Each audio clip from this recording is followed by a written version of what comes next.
मेरे father 9 years से paralysis था उनको, मतलब है अभी भी। और वो इस चीज़ से बहुत परेशान हो चुके हैं। अभी लास्ट मंथ उनका एक सर्जरी भी हुई थी।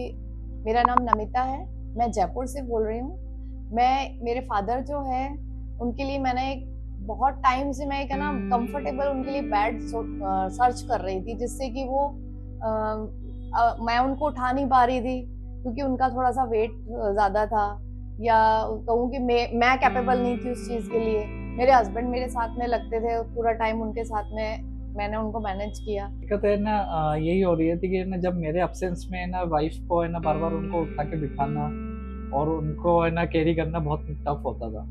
हमें किसी न किसी है ना बंदे की है ना जरूरत होती थी उस टाइम पे, और वो इजीली मिलते भी नहीं है। मैंने 2 टाइम्स इसको बेड को बाहर निकाला, हॉस्पिटल बेड में लेके आई रेंट पे, मैंने वो सब किया, वो सब चीजें। और बहुत मुश्किल होती है ना बार बार सामान को बाहर निकालना और फिर उसको एडजस्ट करवाना, और काफी टाइम तक है ना फिर वो उसमें पेशेंट को रखना भी काफी टफ होता है। मैं और मेरी वाइफ मिलके इनको उठाते थे, बिठाते थे इनको, उसके बाद इनके ड्रेस वगैरह चेंज करने में दिक्कत जाती थी हमें।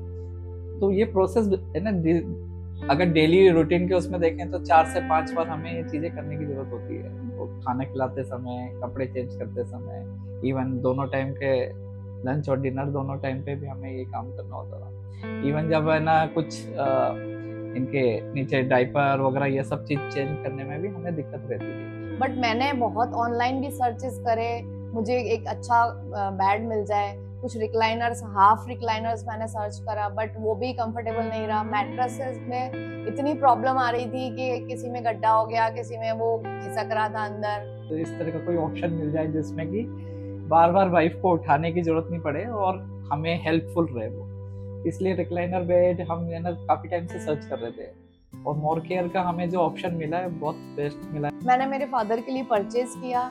अब मैं मेरे फादर के लिए बहुत कंफर्टेबल फील कर रही हूँ कि, और फादर भी बहुत कंफर्टेबल फील कर रहे हैं उस चीज़ के लिए। तो ये मेरे बेड के ऊपर ही पूरा एडजस्ट हो गया है और बहुत अच्छे से पापा मूव कर पा रहे हैं उसमें। इसमें कम से कम है ना दोनों तरफ रिक्लाइनर है, तो पोजीशन वो बन जाती है जिसमें हमें बार बार उठाने की जरूरत नहीं, और इजीली हम लोग है ना जो चीज जिससे जो चीजें हमारे लिए हर्डल करती थी वो चीजें हमारी सॉल्व हुई। एक इससे ये फायदा और हुआ कि जैसे मैं हॉस्पिटल बेड अगर मेरे घर पे लेके आती तो मेरे फादर को ऐसा लोनली लगता कि है ना मैं अकेले, मुझे अकेला छोड़ दिया है। अब ये बेड जो है वो डबल बेड के ऊपर ही सेट हो गया है, और अब वो बिल्कुल फैमिली जैसा माहौल उनको अच्छा लग रहा है, हेल्दी माहौल मिल रहा है उनको घर पे।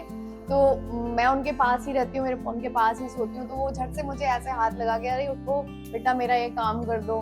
तो उनको वो बहुत अच्छा लग रहा है उस चीज से। क्यों पापा, ठीक है ना?